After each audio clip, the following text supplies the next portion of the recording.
I'm so excited to welcome to the My Fit Tribe podcast, Tracy LaMarche to the show. Tracy has spent her life pushing the limits, from endurance sports to bodybuilding and coaching athletes of all levels.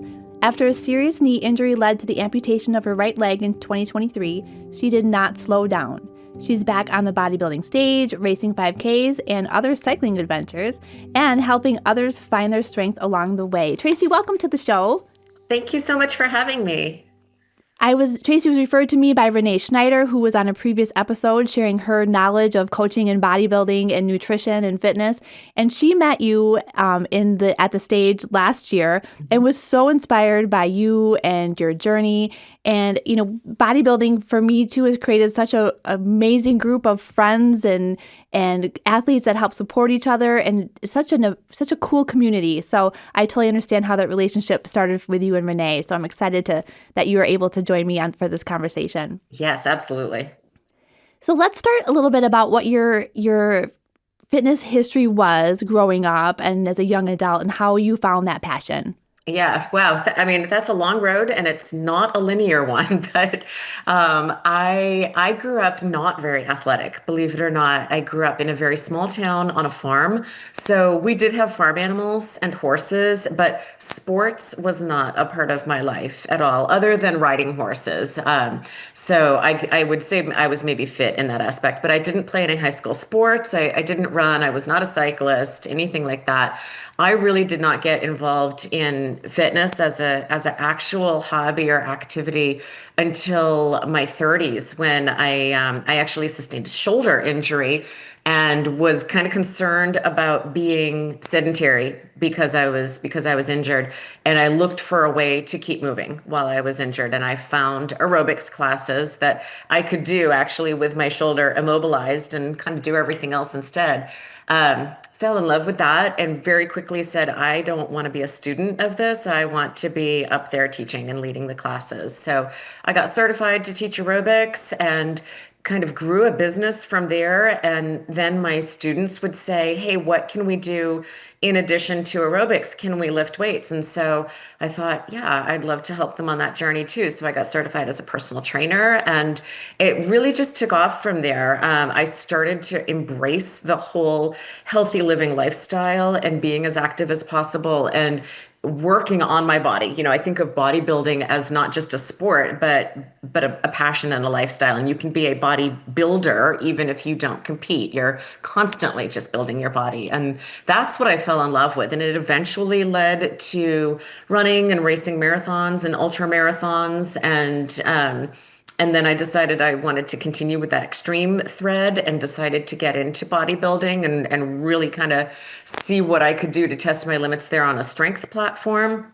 And then I'm sure we'll get into it, but I had a major injury that sidelined me for a little bit, and I had to pivot and find other ways to stay active.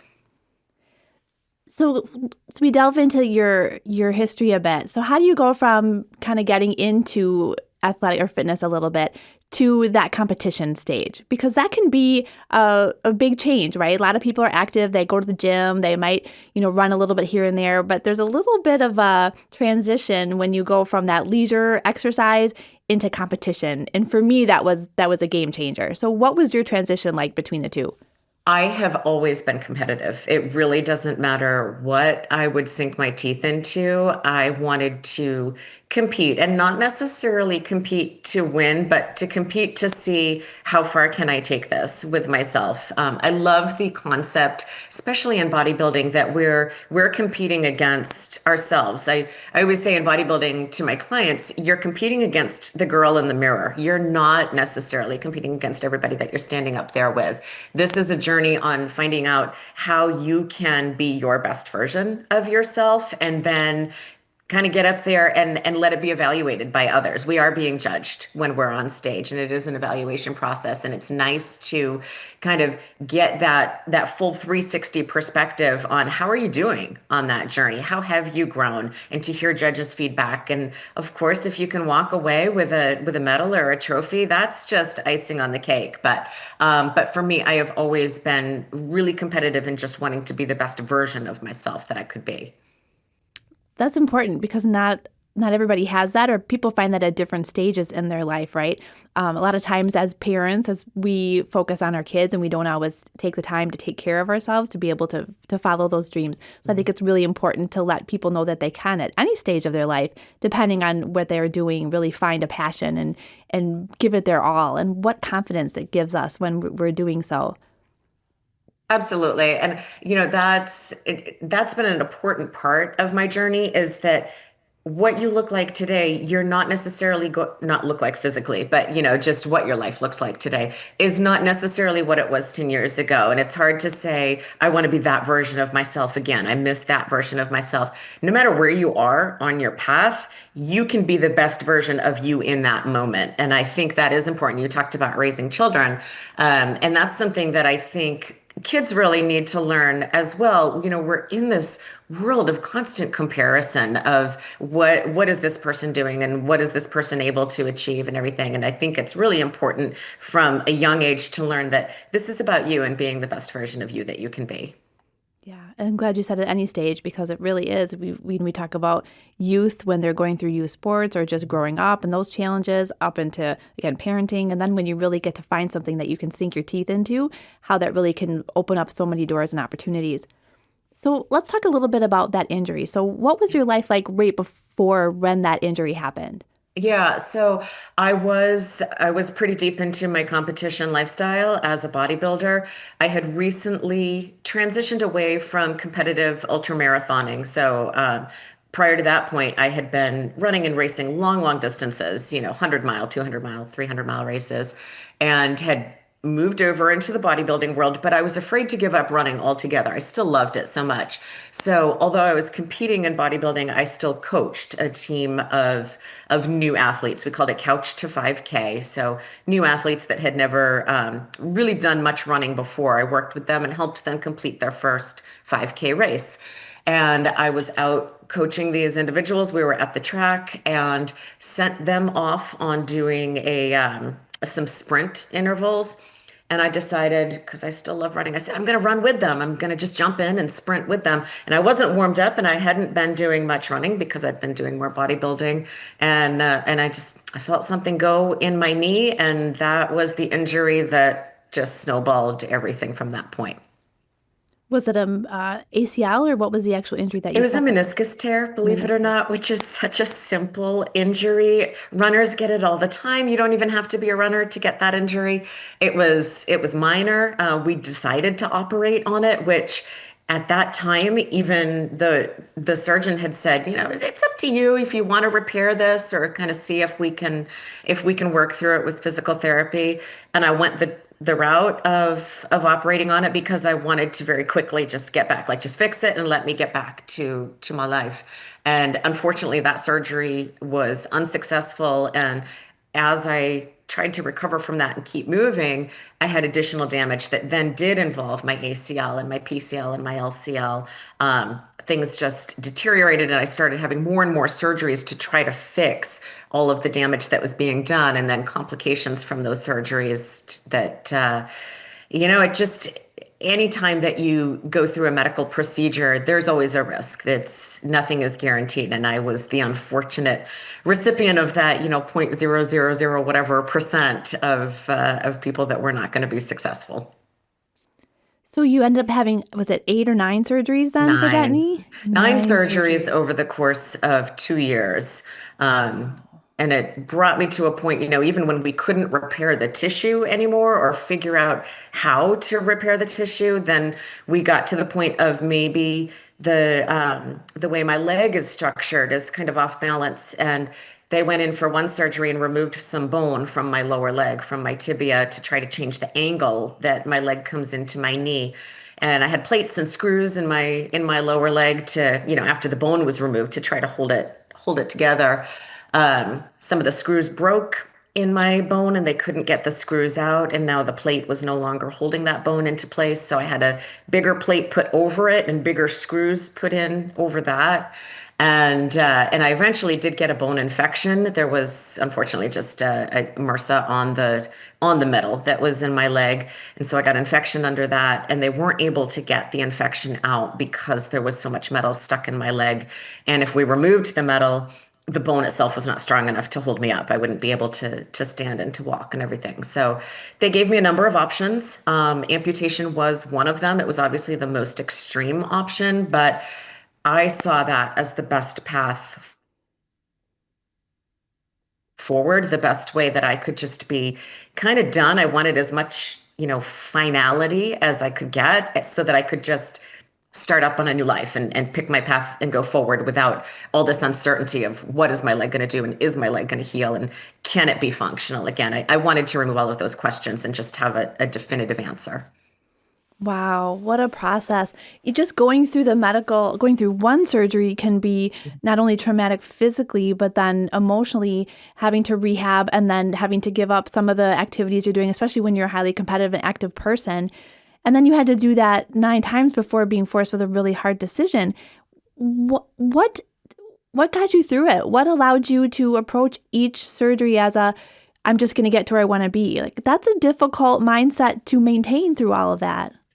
It was some of the surgeries were very spontaneous. I would go in for a follow-up appointment, and the surgeon would X-ray and look at everything and say, wow, I actually can't let you leave here because that leg is not going to hold you up and we've got to fix it right away. Or he would see an infection and say, I've got to go right in and try to clear that out. So some of them I couldn't even mentally prepare for. And in a way, that's almost better because I couldn't dwell on it and all of that. But even with the ones that I did have scheduled that I could kind of prepare for, what is my life going to look like while I'm in the hospital? What's it going to look like when I get out of the hospital? It was all just a matter of not what is this going to do negatively to me, but what can I still do? So I was still in the gym all the time. Sometimes I was in the gym on crutches or in a wheelchair or in a boot or a brace or whatever. I'm like, okay, well, this leg, this is 1/4 of my appendages. I still have another leg and I still have two arms. And as long as I can get to and from the gym or even just to and from a set of weights in my living room, I'm going to keep moving and keep active. And I fully believe that physical activity is the best medicine for any type of I don't want to say clinical depression, but any type of feeling bad, any kind of mood that you need to get out of, a funk that you need to get out of. Exercise is the way to do that. It really is. I mean, scientifically, it's proven, in addition to just saying it, but it really just gets you moving. It gets you thinking. For me, when I'm at the gym, that's like my meditative state, I call it, even though it's not technically meditation, but that's where I can talk to myself and pump myself up or reassure myself or feel strong or, all of the above in that space where it's just me, myself, and I. And that's very sacred to me. Yeah, I mean, without getting too scientific, studies do show that even just beginning a workout, serotonin is released, dopamine is released. There are actual hormonal responses that happen in your body to improve your mind and your mental focus and your mood and all of that. So you get to that point where you're sitting at the clinic or the hospital and they tell you about the amputation option.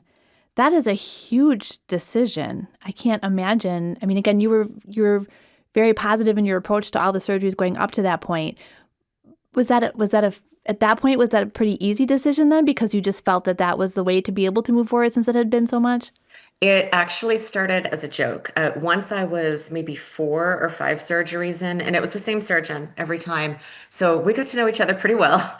And I would tell him, I'd say, Doc, as he was, bringing me in to be put under or whatever, I would say, listen, if I wake up and I don't have this leg anymore, I'm okay with that because I was just so done. Like to me, the leg was not serving me. I kind of likened it to a lemon. When you buy a car, if you go through a certain number of procedures, if your car keeps breaking down and you got to bring it back to the repair shop a number of times, after a certain point, they call the car a lemon and you don't have to have that car anymore and they take care of it for you. That I thought my leg was a lemon. I'm like, this is just not serving me anymore. So it started to be a joke. I'd be like, haha, like if you got to take the leg, just take the leg. And then I got more and more serious about it. And I started asking, is amputation an option? Because I don't want to go through this anymore. I'm not as mobile as I want to be. I am in so much pain. And I started to I was ill from the infection and everything. So I started asking for it and advocating for it. And then finally, my medical team got to a point where they said, yeah, actually, this is a really viable option. And when they got to that point, then I said, great, let's do it. Let's do it. There was a Wow. no-brainer for me. That's amazing because I would think that that decision would be very difficult, but I can understand when it's become so painful and such, with you lose hope a bit at some point when those other remedies aren't working. So I understand. Yeah, the leg was just a burden, and the rest of my body was still so capable. I said, let's just get rid of what doesn't work and let me work on what does work. Wow. So when you had the amputation, is that above the knee then or below the knee? It's above the knee. So I have, if you think of a femur bone and it ends in this ball here, they're called condyles. The condyles are removed. So my femur comes down and just kind of ends. So we can say I'm missing maybe a quarter or a third of my femur. So how is the pain now that you've had the amputation? It was when I woke up. Now, of course, I wake up and I'm pumped full of all kinds of drugs. But when I woke up, I just felt so good. I swear I could feel the fact that the infection was no longer there, and I felt amazing. There was definitely pain that came in after that. There is something that's called phantom limb pain, where you can still feel everything that you used to be able to feel. Your body still has the nerves that went to that leg, and so those nerves need a job, and the nerves are still trying to figure out how to function as nerves in your body without a limb that they're controlling anymore. So I did go through a long period of time where I could still feel the pain of the surgical site where they had removed the bone. I could feel the pain of the wounds where the infection was and everything. But that slowly dissipated over time. And I think for me, I was pretty lucky. It dissipated pretty quickly, probably because this was something that mentally I didn't need to dwell on. Some Mhm. people, most people, amputation is not a choice that they made. That is something that they were unfortunately just faced with as a life or death situation. But because I wanted this, and because I was able to know in advance to expect these pains and to know remedies that you can do to alleviate them, I was pretty lucky that those phantom pains didn't hang around very long. Every once in a while, I still get them. Every once in a while, it feels like just like an electric shock on the lower part of my leg that I don't have anymore, or I can feel like my big toe for whatever reason. But it's minimal. That's so wild how complicated the body is. That's amazing. So now, so you're an active person. You're still working out at the gym. You're Mhm. faced with a decision which you take on the challenge of. So what does your fitness journey look like from the time you get your amputation? What is your recovery like? And then what journey you take right after that? So I mentioned I'm a very competitive person with myself. And because this was something that I chose, and let me back up. Not everybody was on board with this. A lot of family members and friends really were concerned about this decision that I was making for myself, and worried that this was too drastic and too extreme, and that it was not going to be what I thought it would be. So I came out, or I went into this surgery thinking, as soon as I'm done and as soon as I come out, I kind of have to prove to everybody that I'm going to be okay and that this was the right decision. So my surgery was on a Thursday. Um, I left the hospital on Friday and I went back to the gym on Saturday and just dove right in to that. My surgery happened just before Memorial Day, and if you're familiar with CrossFit workouts at all, there's a kind of famous CrossFit workout that CrossFitters do on Memorial Day that's called Murph, which is squats and push-ups and pull-ups and everything. And I have done that every Memorial Day, even though I don't do much CrossFit. That is a workout that I do every Memorial Day. And I found a way to do that, even though I had lost my leg 3 days previous. I found a way to modify that workout, and I recorded it and I put it on social media and everything. Not as a hey, look at me, look at how wonderful I am, and look at what I can do, but more to show everybody you don't have to worry. I'm okay, and really I'm solid in this decision, and I'm positive that this is going to be a great path forward for me. That is phenomenal. I mean, honestly, I've done that workout once. That was enough for me. But now there really isn't an excuse not to be active and not to do what you love, no matter what. Even you have to pivot and modify, but you can still find that passion and that strength is just, and to do it a couple days after surgery, that is amazing. I'm surprised the surgeon let you go to the gym, or maybe they didn't know. Maybe he didn't know. I know. I understand. So you start then working that right away. So then you like, I need to prove myself, and you set your next goal. So what was your goal then that you set right after your amputation? To get right back on stage. That is so cool. So I believe the first show that I did was 10 weeks after losing my leg. I could be wrong there. So I picked a show that I had not done before because I didn't want to go in with any expectations of how I had done at that show previously. I wanted to kind of have a new territory, a new landscape. So I picked a show that was out of state and emailed the show promoter and said, "Look, here's my situation. I won't even be able to walk out on stage. I don't have a prosthetic leg yet. I'm going to be on crutches, which means I'm not necessarily going to be able to hold the bodybuilding poses exactly the same as everybody else. And I'll have to have a helper on stage with me. I had to ask for a lot of forgiveness, and would he still allow me to compete? And he was just amazing. He even said, if you need me to be your helper, I'll come out on stage with you. It was a fabulous experience. I ended up luckily being able to bring my husband with me. He came out and he was the person that helped me out on stage. But that having that goal, like as soon as I woke up from surgery, knowing I've got something to work towards, I don't have a moment to dwell on this or feel sorry for myself. That was absolutely the right thing to do. And it also kept me focused on my nutrition. I mean, we've been talking about working Mm. out this whole time, but I'm sure bodybuilding is just as much nutrition as it is If not everything more. else. Hmm. So managing my nutrition and managing my physical activity, that just put me as healthy as humanly possible. And that's something that everybody should do coming out of surgery. Maybe not to that extreme, but they really need to focus on their own health and wellness if they want to recover. That is a really good point because, as we've talked about in many of these episodes too, what you put in your body through what you're eating and drinking is just reflected in how you're feeling and your energy level and your Yeah. recovery from illness, from injury.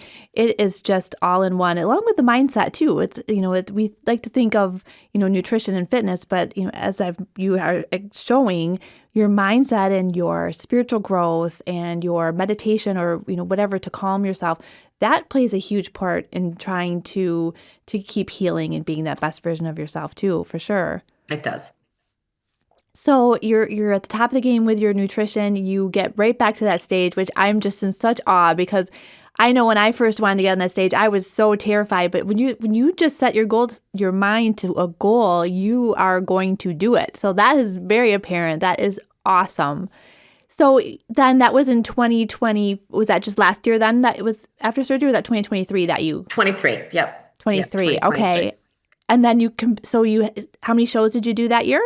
I did two that year. So I did that one, which was 10 weeks after my surgery. And then the second one, maybe 6 weeks after that. It was pretty close after that. They were both late summer.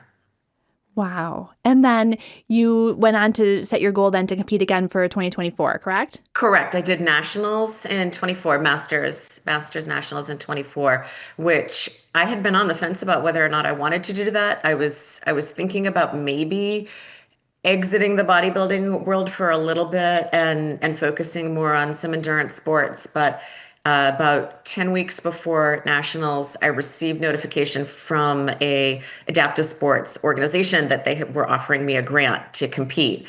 And I was like, well, if I have the grant and I have this organization behind me, then yeah, I guess I better do it. So I called my coach up. I said, hey, we're 10 weeks to nationals. Can you do it? And she said, yeah, we can do that. That's amazing. And what federation was that? That I believe was the Challenged Athletes Foundation, which Oh, there's wow. there's a few different foundations out there that support adaptive athletes or individuals with physical limitations or disabilities, and that's one of them. And it is it's a fabulous organization. All of these organizations that support athletes like us, I'm just so grateful for them. That's amazing and so important too. So then you do bodybuilding again, you do well, you're competing in nationals, and then you're like, okay, let's go endurance sports. So what does that transition look like? That's amazing. Yeah, so I had so much fun at nationals, and it was to me that was a good stopping point. I had gotten to a point that I had wanted to reach, and I had to think about where do I want my life to go from here. And I've been, ever since my amputation, very passionate about adaptive sports. And bodybuilding it's a sport that I love very much, but I was competing against able-bodied individuals there. There's not really an adaptive category. There is a wheelchair category, but in order to compete as a wheelchair athlete, you have to be somebody who spends the majority of your day in a wheelchair, and that's not me. I get around either with crutches or with my prosthetic leg. So I wanted to focus my attention on something that is specific for adaptive athletes so that I could be a bigger part of that community. I really do love the adaptive athlete community. I wanted to connect with more individuals that were kind of like me for my own growth and also to support other people in their growth. So I started looking at what could I do, and I knew that I loved endurance sports. And my husband is a very avid cyclist, and he said, "Hey, if you want to get into cycling, I will help you. And I think that you've already shown that you've got the mindset and the dedication to doing something hard and overcoming. So let's see if we can go down this road." And I love it. I'm so glad he introduced me to that sport because I'm just thriving in it. That is so cool. So when did you start? How long ago was it that you started the cycling? So I got off the stage at nationals in July of 24, and I hired a coach for cycling by October of 24. Um, and at that point, with my coach, it was really just let's figure out how are you going to ride a bike with one leg and things like that. So it was a couple months of just figuring it out, and then as we bridged 24 into 25, I emailed my coach and I said, "Hey, there's this Paralympic event in March, and I know that I'm not ready for it, but I'm just going to go watch if you think that would be okay." And he said, "No, you need to enter that and you need to compete in that." So that was my first entry into, oh, I'm a competitive cyclist now, so I'm going to go compete at this Paralympic. It's called the Paralympic Time Trials. I'm like, okay, I'm just going to go do it. I don't know what I'm doing, but I'm going to show up and ride my bike. That is phenomenal. And so that was this past March. And then how did that go? So that was wonderful. I learned through that experience that in the United States, there are currently only two. I am one, and there's one other, two female above knee amputees that compete at the national level in cycling. So there's just the two of us. So I met her. She is such a role model for me. She's an icon in adaptive cycling. She's a 8-time Paralympian. She competes in cycling and also in skiing. So she does the Winter Olympics as well as the Summer Olympics. So that was really a learning experience for me.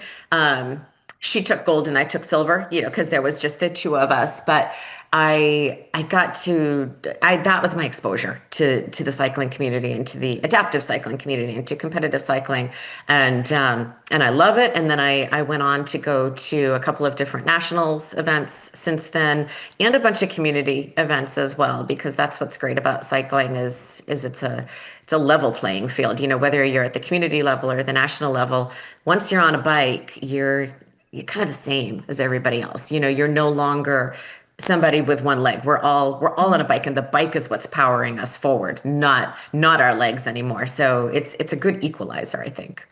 Yeah. Wow. What an experience. And to go from one extreme, because bodybuilding is extreme, to another competitive, I mean, high level competition, right? One after another. That is phenomenal. I am so impressed and inspired.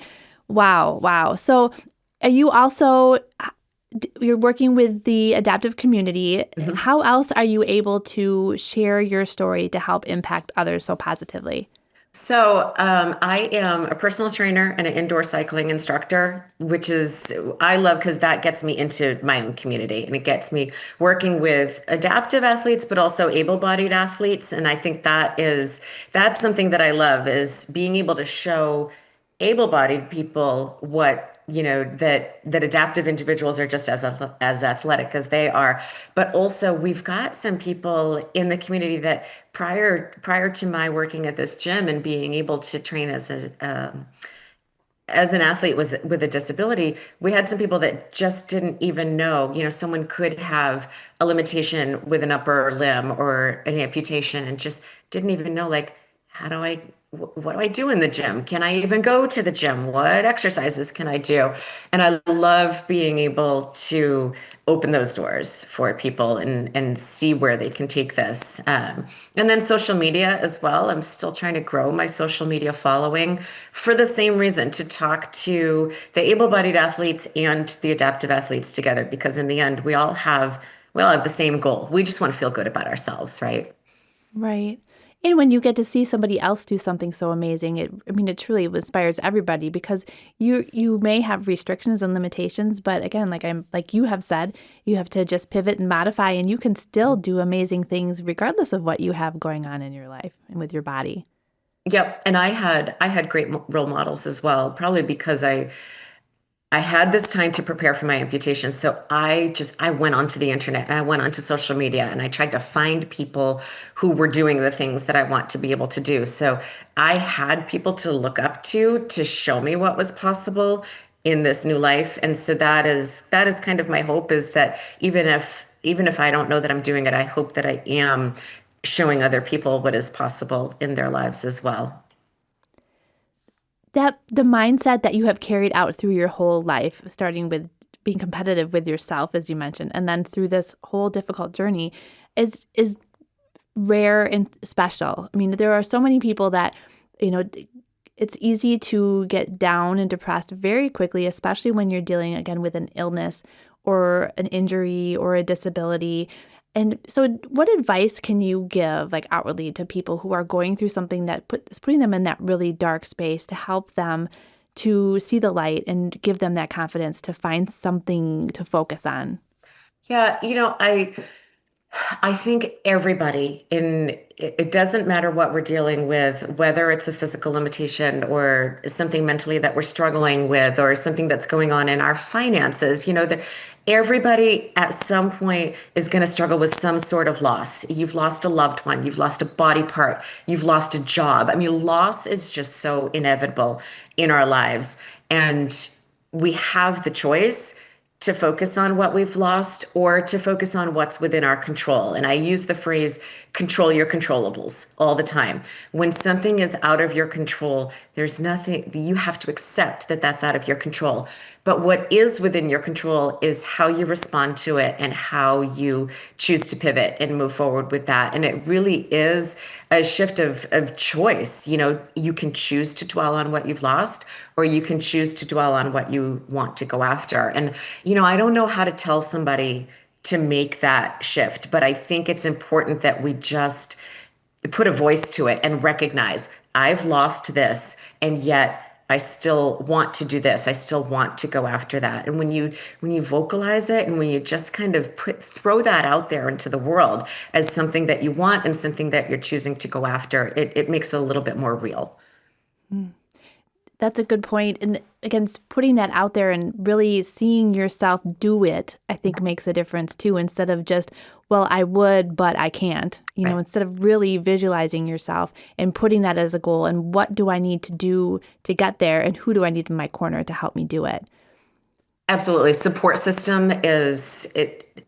You can't put a price tag on having a great support system, and that can come in so many different forms. We're very fortunate right now to have social media. Sometimes social media is your support system because it's a way to find like-minded individuals. It's a way to find people that have experienced things that are similar to what you've experienced. But we also have to make it pretty personal as well and look at the people that we have around us and not be afraid to ask for help, to tell somebody that you love or tell someone that loves you, look, here's what I'm dealing with right now, and here's kind of where I think that I could be or where I think that I could grow. And I want you with me and I want you in my corner. People aren't mind readers, until you tell somebody kind of what your needs are, we can't expect them to just automatically meet them. Yeah, that's a good point. How was the adjustment for you with the people around you then, once you had that amputation and you started kicking ass at the gym 2 days later? I'm sure that reassured everybody that there was no slowing you down.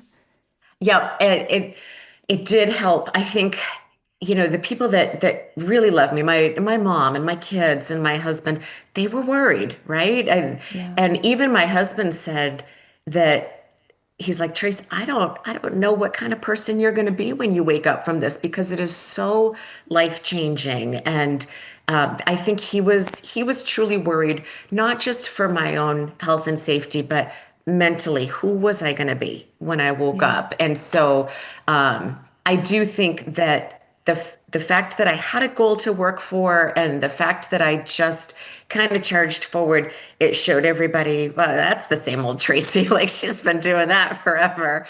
Um, and that I had that positive mindset. And again, I have to thank the people that I had to look up to for that because I saw people set the example of that. I can't just take the credit and say, I have such a great positive mindset. I looked to people that had that positive mindset and I saw what they were able to do and I, said I can emulate this and bring this into my life too. That's important in so many ways. Again, because if you surround yourself with people who are positive, it helps you to be positive. If you see people who've done great things, it helps you to believe you can do good things. Mhm. But on the same breath, it also gives you the confidence that if you've done something or you're going through something and you're able to share it with somebody, that can be very vulnerable and difficult for people to do as well. But you might be doing the invisible inspiration for people that are seeing what you're accomplishing and how your mindset is. Very impactful. For sure. And I know there's people out there that they don't realize how much of an impact that they've had on me. That's amazing. I can't tell you how inspired I am because I've been guilty of, well, maybe someday, well, not yet, and putting that off. But I do so much better when I have a specific hard goal to shoot for, whatever it be, whether it be professionally or bodybuilding or whatever. If I have something really hard that I'm aiming for, I am so much better up here because it quiets all that BS noise around me. And there's no excuse. Like you just got to go for it. I love that so, so much. Well, thank you. I mean, I I feel like I am thriving. I took this as an opportunity to just live my best life, and that's what I'm doing. And it was a little bit of a scare when I went through those 2 years of all these surgeries, and my best life was very compromised. So this was a gift, being able to move forward in this way and being able to meet the people that I've met and being able to link up with the organizations like Challenged Athletes Foundation that I mentioned, being able to link up with these organizations. This is all a gift. And damn, if I don't go out and live my best life, then I'm doing a disservice to all of them as well. Yeah. Oh my gosh, how cool. So if people want to find you and follow your journey, what's the best way for them to follow you? Instagram is really the best. I haven't jumped on the TikTok train yet. I know that I should, I but hear ya. I I know. just haven't gotten there. Maybe that'll be a new goal that I set for myself. But Instagram is best. So my Instagram name is barefoot_girl, I'll spell it because it's a little weird. But it's BAREFIT, barefoot_girl. Nice. And we will put that link in the show notes as well.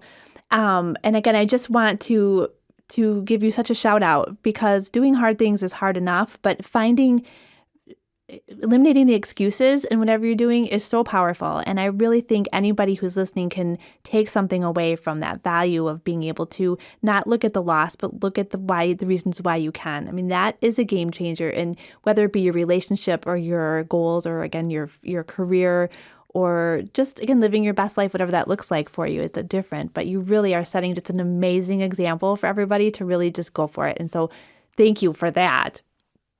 Oh, And and then, thank you so much. Thanks for letting me share my story.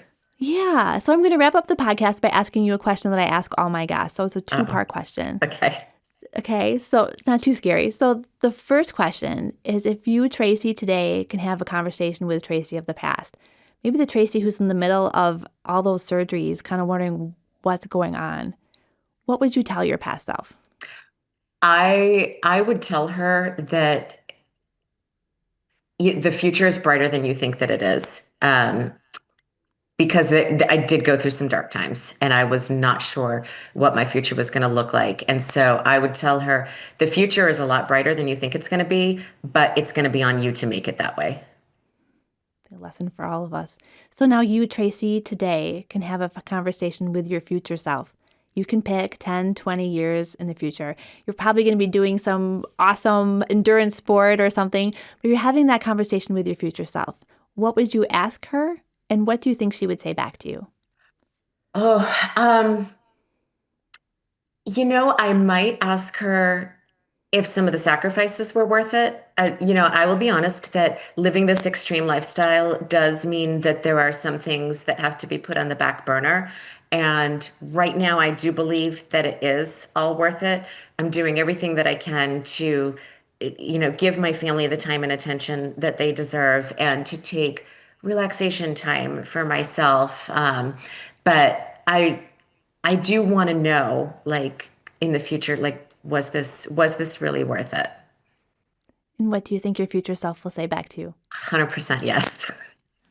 I love it. So next time you question that, again, very well balanced. You have those that you love and that love you really close by, and you're also impacting so many people. So again, huge thank you for coming in for this conversation. I can't wait to follow your journey and your cycling journey as well. When is your next competition goal So or event? next is March of 2026. I do need to compete internationally in order to qualify for the Paralympic team. So there is a race in Thailand that I'll be heading to. Wow. Have you been to Thailand before? I've never been overseas before. At all. I have, and you're going to go compete and cycle. That is amazing. So I wrap up by now, but I'm still curious now. So what is your training going to be like between now and March? How often do you So have to train? this is all road cycling, so it will be getting my bike out on the road as much as possible, and really working on speed. We've been working on distance and endurance and strength up to this point, but knowing that in March, not only do I have to compete, but I have to place, well enough in order to qualify for the standards of the U.S. Paralympic team. So speed will be the top focus. Wow. Well, we will be following your journey, cheering you on along the way. We can't wait to see all that you do going forward. And again, thank you so much for sharing your story with us. Thank you. It's been a pleasure.